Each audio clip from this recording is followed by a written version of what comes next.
og hjertelig velkommen til årets nomineringsvideo her på Nordfyns Efterskole 21-22. Jeg vil gerne lige starte med at byde velkommen til min medvært, Marie Vittrup. Jeg vil gerne starte med at introducere min medvært, Silje Gejlær. Vi starter med årets første award, som bliver årets bummert.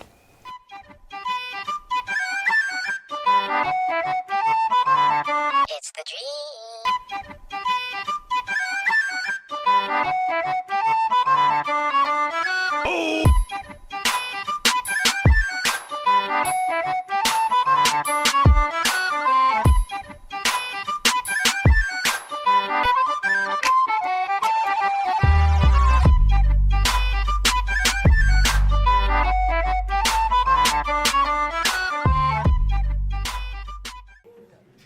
Ja, og vinderen af årets bummert er Jens Rubak. Værsgo, den får du. Ja, og så skal vi videre til årets næste nominering, som er... Ja, det må vist være Krudt i røven.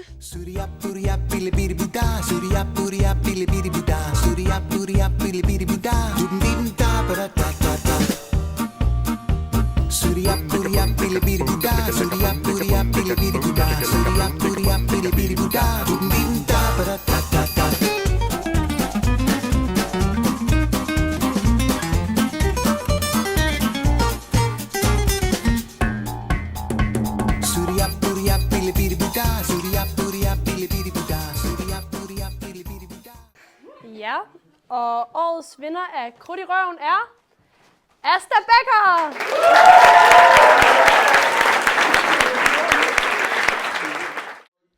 Og så til næste nominering. Årets par. Every night she walks right in my dreams since I met her from the start. I'm so proud I am the only one who is special in her heart. The girl is mine. The doggone girl is mine. I know she's mine. Because the doggone girl is mine. Ja, og årets vinder af årets par er Lisa og Torb.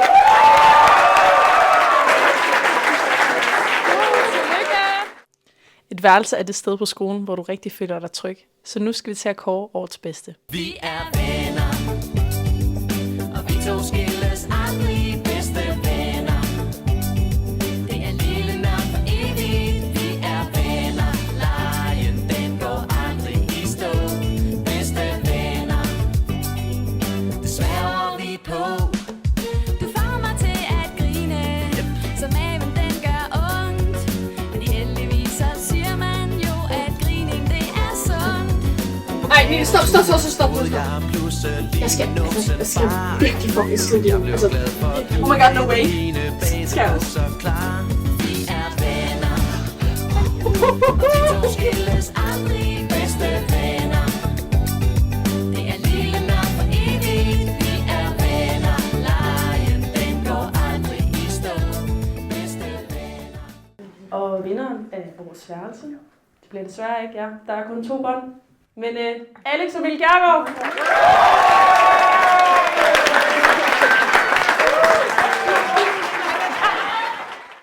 Og så til næste nominering. Årets Fitness Beast.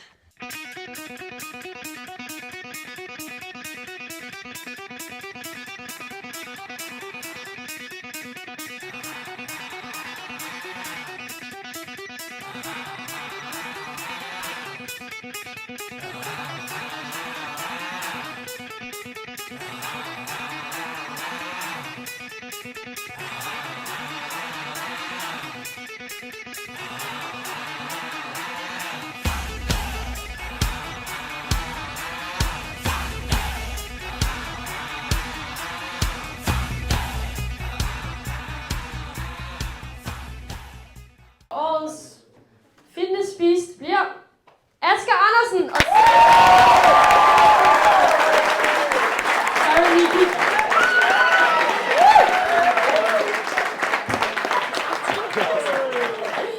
Ja, og nu skal vi videre til næste nominering. Jeg kan simpelthen ikke lade være med at smile, men det er jo smil og solstråle.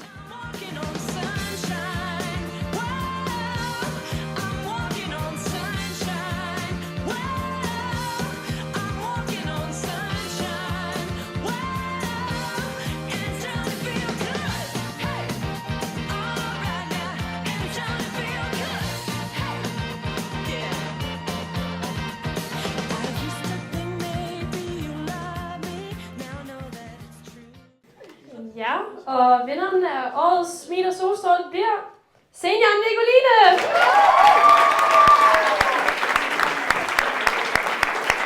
Og nu til næste nominering. Årets far.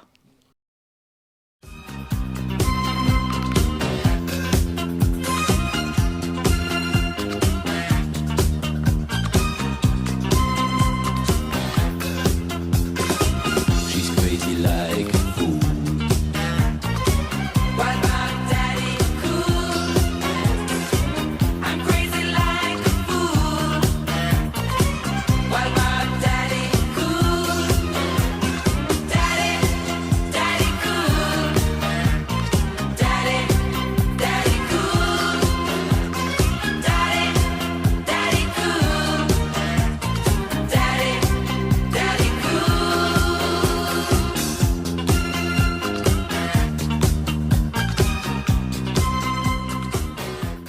Ja, og vinderen af årets far er ingen ringer end Asgerty!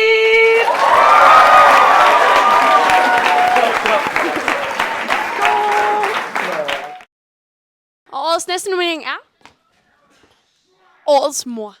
Mamma mia, here I go again. My, my, how can I resist you? Mamma mia, does it show again? My, my, just how much I missed you. Yes, I've been broken hearted. Blue since the day we parted. Why did I ever let you go? Mamma mia, now I really know. My, I could never let you go. Ja, og vinderen er min medvært Marie Vitrup!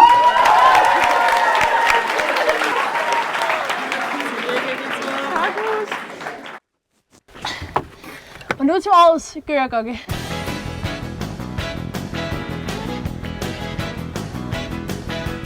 Hanne, vi hører sammen som gøregokken. Hvem kan sige rul uden at sige rocken? Når jeg spiller og synger, så garanterer jeg, de gynger. For vi hører sammen som gø og gokke, min ven. Rock og hula, baby, jeg kan lide dig. Ja, årets vinder af gøregokke er... I får desværre en mere. Alex og Mikkel Kjærgaard!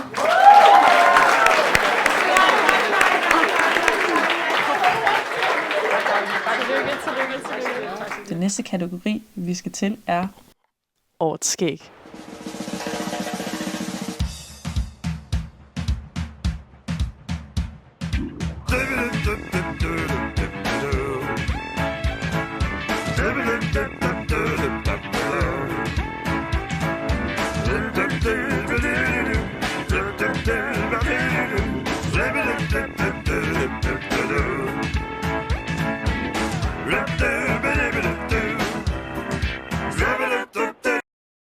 Ja, og den her, det var sådan en setting. Der var kun 2 stemmers forskel. Men det er Gabriel, der vinder.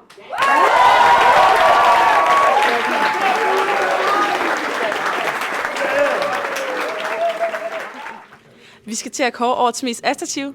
Vi skal til årets kukkerdreng. I like 'em big, I like 'em chunky, I like 'em big, I like 'em plumpy, I like 'em round, with something, they like my sound, they think I'm funky, my name is Mortem, yeah, you say it double, say my name girl, say it again, I'm nice and smooth, so nice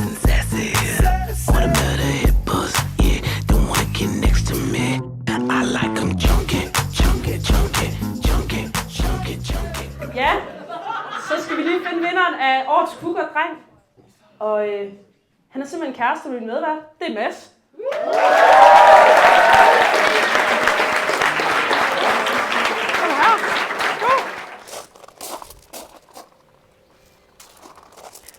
Og nu til årets cougar-pige.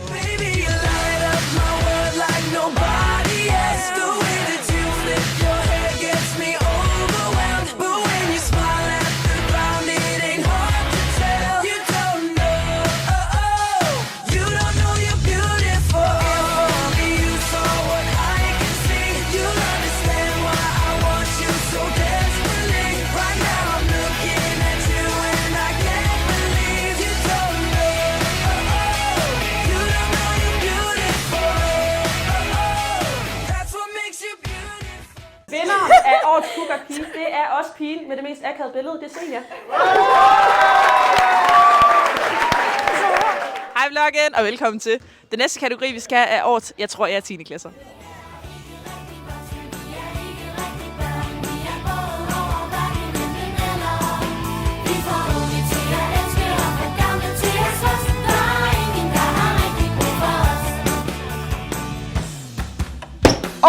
Det er sgu da lige meget, han er fucking negner om der. Men når jeg skal gøre rent og passe børn og dække bord, siger hun, vis mig nu, at du er blevet stor. Vi er ikke rigtig voksne, vi er ikke rigtig børn, vi er både. Og vinderen af årets tror jeg er 10. klasser er Agnete.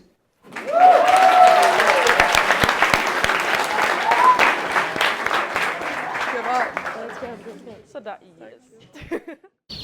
Og nu til vores næste nominering, Årets Bro. Du vil på Nørrebro, eller på Vesterbro, eller på Amagerbro, eller på Langebro. Har spurgt min lille bro, om han har set min bro med sin ho. Du vil på Nørrebro, eller på Vesterbro, eller på Amagerbro, eller på Langebro. Har spurgt min lille bro, om han har set min bro med sin ho. Hvor er du bro? Du vil på Nørrebro, eller på Vesterbro. Har prøvet at finde dig på Langebro, så bare fortæl mig, hvor er du bro? På Amagerbro, måske på Østerbro. Du kan få dem til sushi rolls. Så bare fortæl mig, hvor er du? Vinderen af årets far viser, at man både kan være en god ven og en far. Så derfor har du også vundet den her.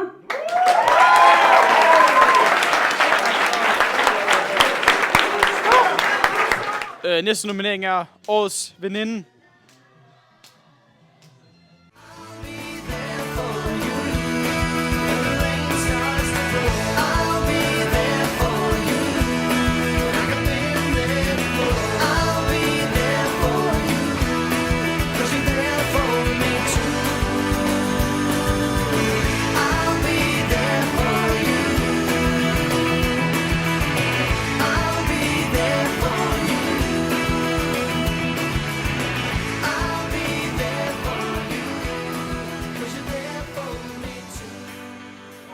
Ja, og vinderen det er Laura Gindberg! Mange har svært ved at stå ved sig selv og være den, de er. Nu skal vi kåre dem, der tør.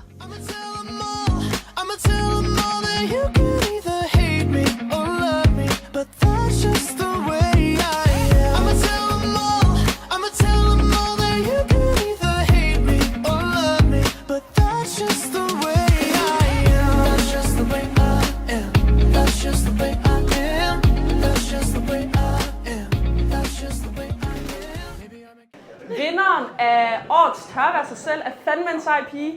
Og jeg er personligt rigtig glad for hende. Også fordi vi hedder det samme. Marie Akkerlej.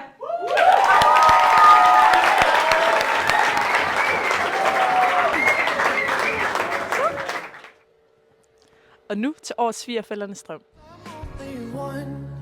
Call away, I'll be there to save the day. Superman got nothing on me. I'm only one. I'm only one. Call away, I'll be there to save the day. Superman got nothing on me. det er simpelthen sket, at der er kommet stemmelighed. Så vi har 2 vindere. Vi har vores kamermand, JJ og Marius.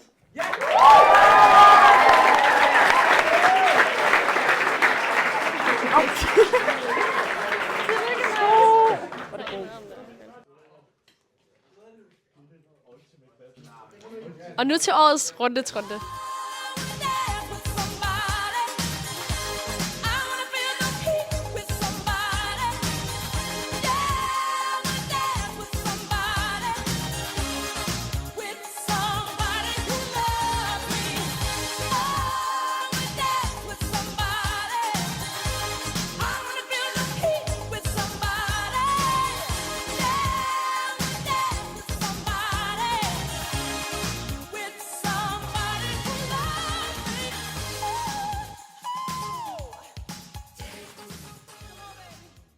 Og vinderen er årets rundetrunde.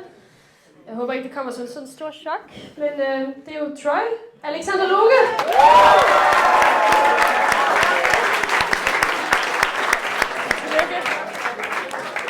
Og nu til brusens bedste ven. Og det er min yndlings Energidrik. Og du ved, den går langt ud over din forstand. Jeg drikker den hver dag, og jeg vil gerne have mere. Men de tomme flasker, de bliver bare flere og flere. For det er min yndlings Energidrik. Og du ved, den går langt ud over din forstand. Jeg drikker den hver dag, og jeg vil gerne have mere. Men de tomme flasker, de bliver bare flere og flere. Hey, det er klumpen her igen, jeg drikker meget Energidrik. Jeg bliver tiltrukket af den olie, som var din. Ja, og som man nok kan høre i sangen, så er vinderen en stor forbruger, nok et lille ord, af energidrik. Så Danny, det er altså dig.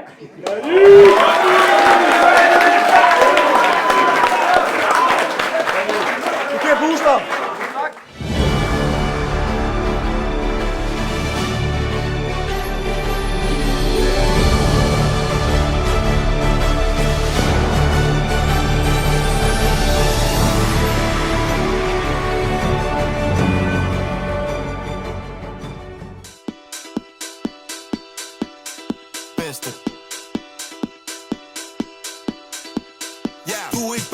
Nej, du er den bedste. Ingen nummer 3, det er for småt, kan ikke læse. Ingen nummer 2, der er for langt til den næste. Du er nummer 1, du er den bedste. Jeg synes, du er den bedste, bedste. Wow, bedste. Nummer 1, den bedste. Yeah, bedste. Jeg synes, du er den bedste. Wow, bedste. Nummer 1, den bedste. Du ved det. De vil alle bare være eller knalde dig. Ingen sne, men de render og salter. Foran dem ligesom hunde, der halter. Du ligner mester T med dine guldmedaljer. Hey, lad mig se dig. Yeah. Ærligt, du får spurgt, så de har facilitet. Yeah. Alle de kan lide dig, ligesom Morten og Peter. Og ved du ikke det endnu, så kan jeg se dig. Yeah. Du er ikke bare god, nej, du er den bedste. Ingen nummer 3, det er for småt, kan jeg ikke læse det. Ingen nummer 2, der er for langt til den næste. Du er nummer 1, du er den bedste. Jeg synes, du er den bedste. Nummer 1, den bedste.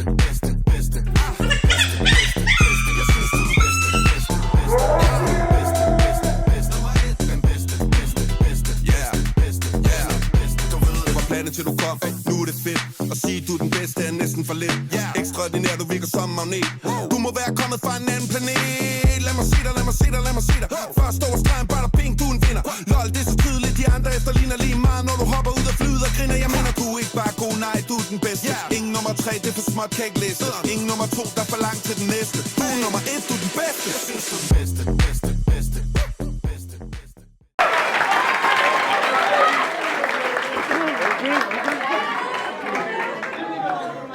Ja, vi har jo trods alt ret mange lærere her på skolen, men den bedste må vel være Mikkel Dukken.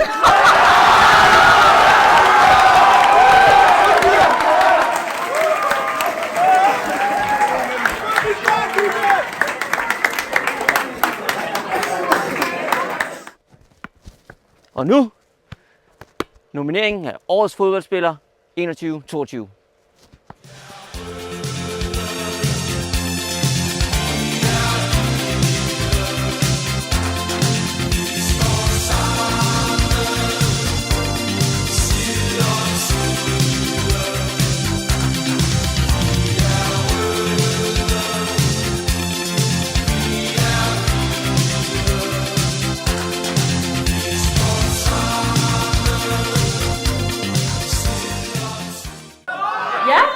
Vi har rigtig mange dygtige fodboldspillere her på NFB.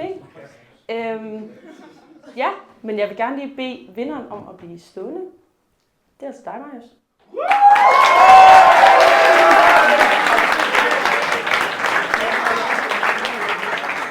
Marius, vi har fået lavet et lille diplom til dig. Jeg har fået nogle ord fra fodboldlinjen, eller i hvert fald dem, der har stemt der.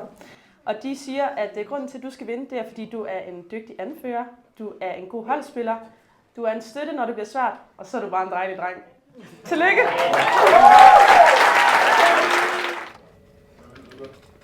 Og nu til årets CS'er. CS. Vi spiller all day, all night. Det er ikke for sjov, nej, det er for life. Vi spiller motherfucking CS. CS. Vi spiller CS. Vi spiller all day, all night. Det er ikke for sjov, nej, det er for life. Vi spiller motherfucking CS. CS. Det er alright. Hvis det du spiller ikke CS. bare det ikke lige er Counter-Strike. Ja, og vinderen af årets CS'er er August!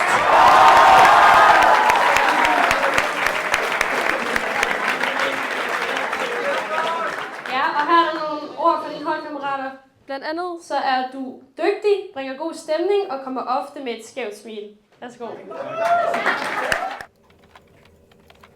Og nu til årets LOL-spiller.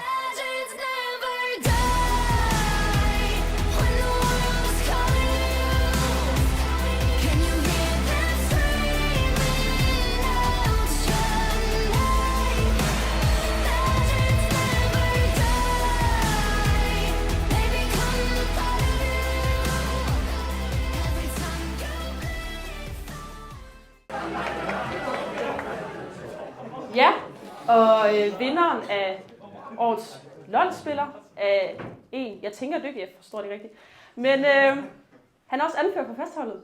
Daniel Torp.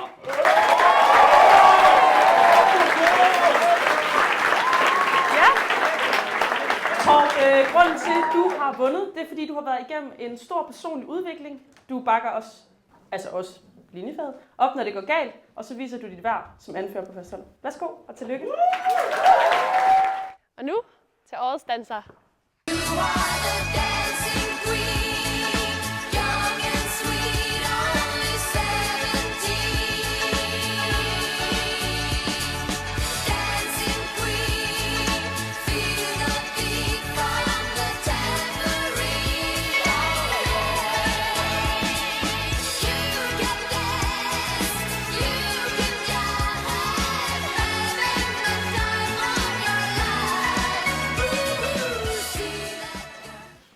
Ja, og vinderen af årets danser, mit linjefag, det er Rynke!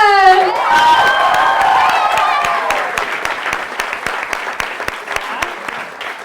Og grunden til, at du har vundet, det er, fordi du spreder god stemning på holdet, og du er en eksponentiel god danser og en pisseskøn pige. Tillykke. Værsgo. Og vores næste nominering er årets kunstner.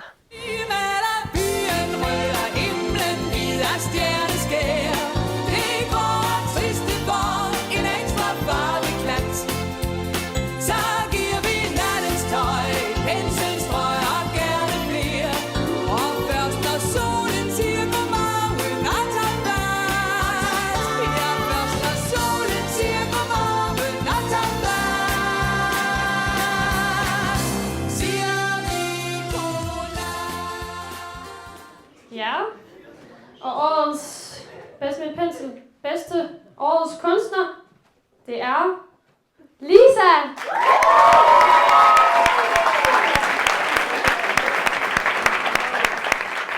Og grunden til, at du har vundet, det er, fordi du laver smuk kunst, har altid smil på læben, er talentfuld og bidrager med en god musiksmag.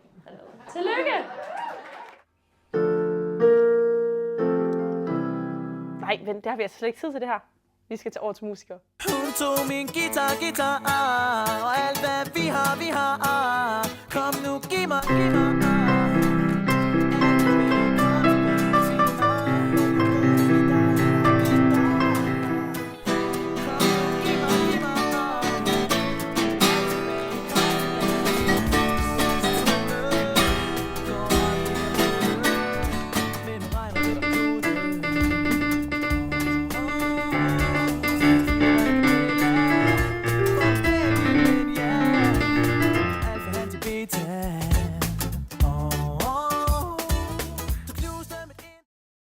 Ja, og årets musiker med over 80% af stemmerne er Gabriel, sjovt nok.